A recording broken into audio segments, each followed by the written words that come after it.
Welcome everyone back to the weekly weather podcast, and in this week's podcast we're going to be having a look at the relentless heatwave affecting parts of southern Asia at the moment, and it's affecting over 1 billion people over the course of Pakistan, India and Afghanistan. That general area with just ridiculous temperatures, widely in and around the mid 40s, ridiculously hot conditions. Now, it's not too unusual to be seeing these sort of temperatures in these regions, but the widespread nature of this heat wave and it coming early in the year, relatively early in the year, for, of course, these sort of temperatures means it could catch a lot of people by surprise and could potentially, of course, have some danger to life as well out there. So in this podcast, we'll have a look at some of the real life data. We'll have a look at some of the climatological data, showing how unexpected this is, and then also have a look at the forecast, see what could be happening over the coming weeks and coming months potentially in regards to this heat, because of course we're heading into monsoon season for the UK typical summer months. So to remember, if you enjoy this podcast, make sure to like and subscribe, and remember to follow me on Twitter as well, and of course sign up for channel membership if you want this early release as well, and of course priority comments, so do have a look at that is just linked below. So you start by going over to Twitter and have a look at what some other meteorologists are saying. So you can see here we've got some real life data. So these are lows from India, widely in the low to mid 20s, getting up towards 27, 28 degrees, ridiculous temperatures. So there's no respite at night. And if you have a look at the daytime highs from a day ago, you can see widely in the high 30s, low 40s, and inland into the mid 40s, 45 degrees, 46 degrees in a few spots. And in the video, we'll be having a look specifically at Delhi with some of the climate data for that, just as sort of a reference point. But you can see widely, it is ridiculously hot. If we do move up, this is another great graphic here, which just shows all the temperatures above 40 degrees over the coming days in a GIF. And you can see any of these purples and oranges and yellows showing above 40 degrees, with the lightest colours getting towards 50 degrees. And again, over 1 billion people will be enduring this excess heat. And of course, some areas, especially to the north of India, into Pakistan and potentially Afghanistan, reaching 50 degrees. Ridiculous and relentless. If we're up, and also have a look at the BBC weather graphic, you can see again them concentrating on showing the widespread nature of this heat wave, widely high 30s, low to mid 40s, and again it's pre-monsoon heat, and it does normally happen, but this is 6 to 12 degrees above average, as they have stated here. And again, some areas reaching potentially 50 degrees centigrade, ridiculously high temperatures. So you start to have a look at some climate data from Delhi. As I said, this will be our reference point for this podcast, just so we can see what they should normally be experiencing this time of the year.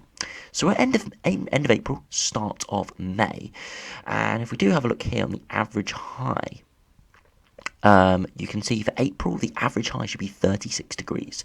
So we're a good 5 to 10 degrees above that at the moment, with temperatures reaching the low to mid 40s. You can see May does jump up to almost 40 degrees. So not too much higher than the May average high, but it's still a good 4 or 5 degrees above it. You can see the mean maximum for the month is only 41 degrees and 43.7 degrees. So temperatures are generally quite... They do generally stay in a very small sort of bracket for the highs. So we're breaking the mean highs or the mean maximums for each month. So what it average, the average sort of maximum temperature, peak maximum temperature per month, and the record highs are 45.6 degrees in April and 47.2 degrees. So yeah, ridiculously high values. Not out of the picture for this heat wave. It will be touch and go whether we do reach those values, but the point of this heat wave is not the sort of the peak of the heat. It's the fact that it's relentless and is lasting many, many days and doesn't look like it's going to be ending very soon. And again, have a look at those average lows, more around 21.3 degrees and 25.8 degrees. So very, very, much higher than that at the moment, getting up towards sort of 27, 28 degrees, so a good 5 degrees above that as well. And one of the biggest issues with this is, of course, the lack of rainfall. We're just at the start or just pre-monsoon season. You can see the precipitation increases rapidly from May, June, and peaks around July, August into September. So this is pre-monsoon heat, and it will break down over the next month or two. But these areas could be in quite a rough ride over the next few weeks, as this is coming earlier than normal in terms of this sort of level of heat. As I said, into May and June, mid-40s isn't completely out of the picture, but it's the fact that it's relentless and it's coming a month early than normal. So yeah, huge amounts of heat out there at the moment. And as I said, if there was a bit of rain around, like if it was June, July, it would be better. But we're not seeing that. We've got quite a long way to go until we see these heavy rainfall. So we do have a look at some of the data from the GFS run, some of the real-world data from the global chart. So you can see here we've got the Sahara. This is the 850 HPA temperature. So it has a bit of a diurnal factor, especially in these areas, because of they are quite far inland, so we do get a lot of changes with the sun strength as well. So you can see generally, though, sub-Saharan Africa is the peak, and of course India, Pakistan, this area as well, seeing relentless heat. And these two areas are the hottest parts of the world at the moment. And you could argue India, in fact, for widespread nature, is the hottest part of the world right at this moment in terms of where the high temperatures will be. If we do run it on, it stays very hot. Again, upper air temperatures become a bit more irrelevant in the future, because with more precipitation coming in, it does mean that even if the upper air temperatures are very, very hot, it doesn't get quite as hot at the surface. So in the longer term, if we run right to 384 hours, you can see it is very, very hot. It extends more widely as we head more into northern hemisphere summer.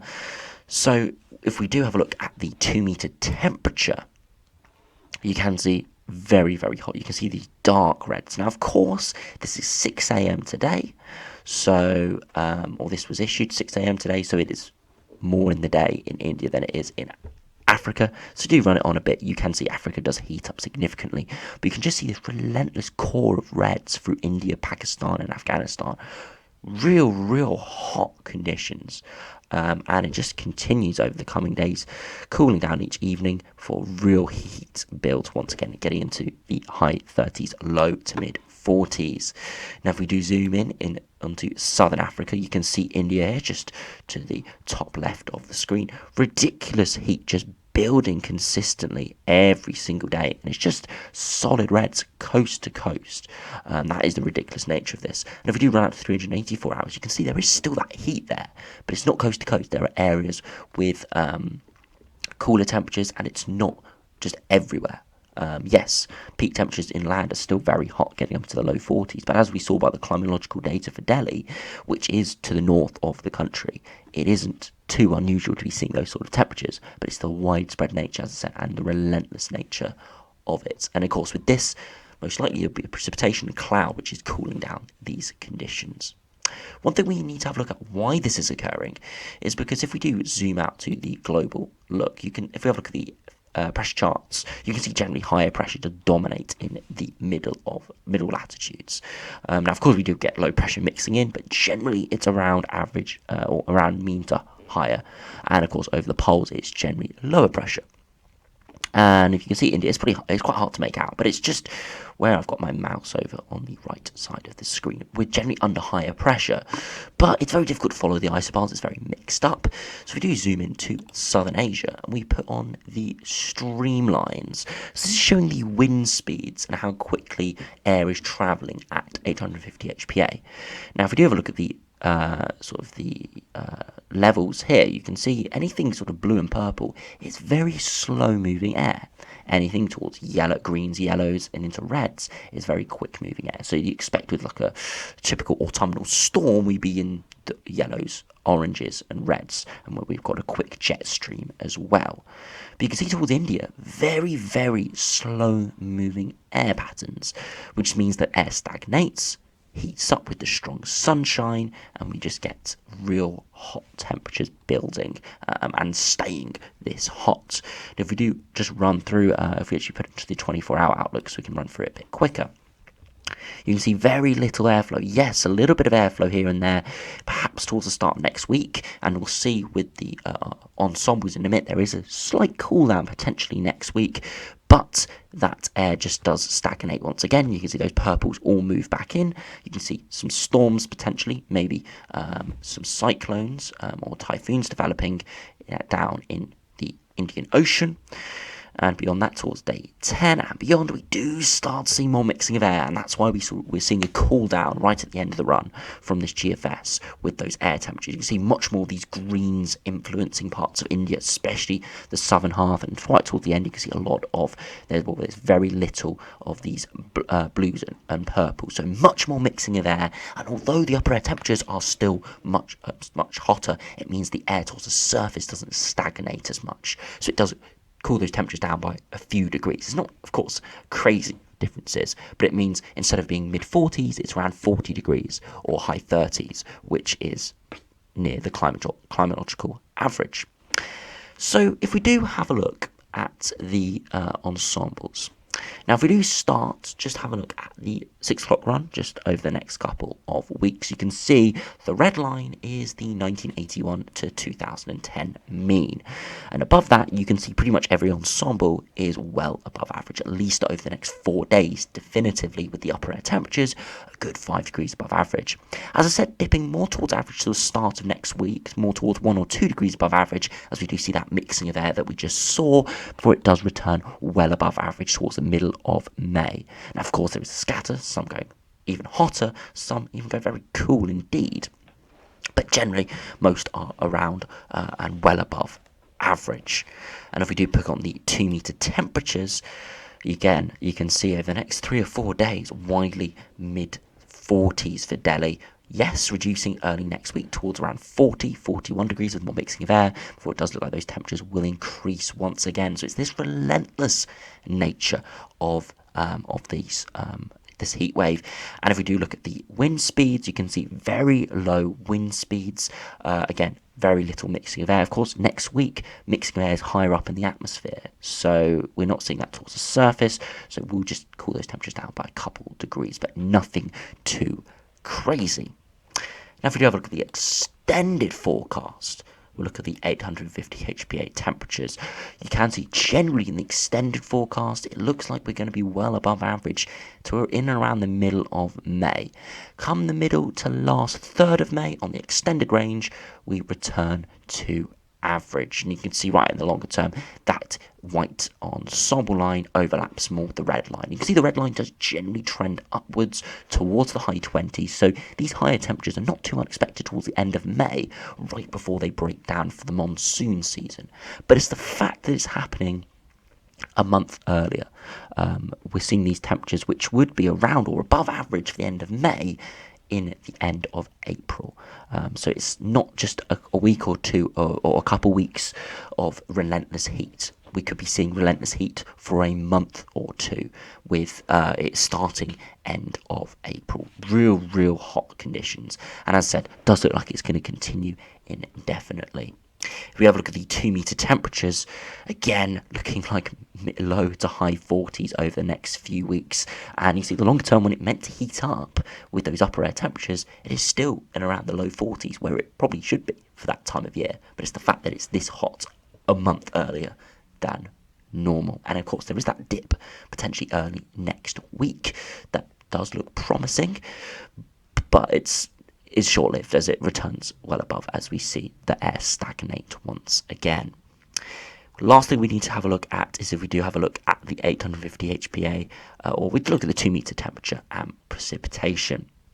Now you can see as we head towards the end of May, precipitation does start to increase. You can see some massive spikes there right towards the end of the run, getting up towards 30 millimetres, 20, 30 millimetres of rain. That's the monsoon starting to potentially encroach on the end of the ensembles. It doesn't truly start until sort of June, July time, but there is the potential for seeing some storms and some monsoons towards the end of May, and some heavier rain potentially cooling conditions down a little bit. So that would be a bit of respite potentially towards the end of May, and that normally is what the respite is in the summer months. We get that monsoon season in the typical British summer month, June, July, August.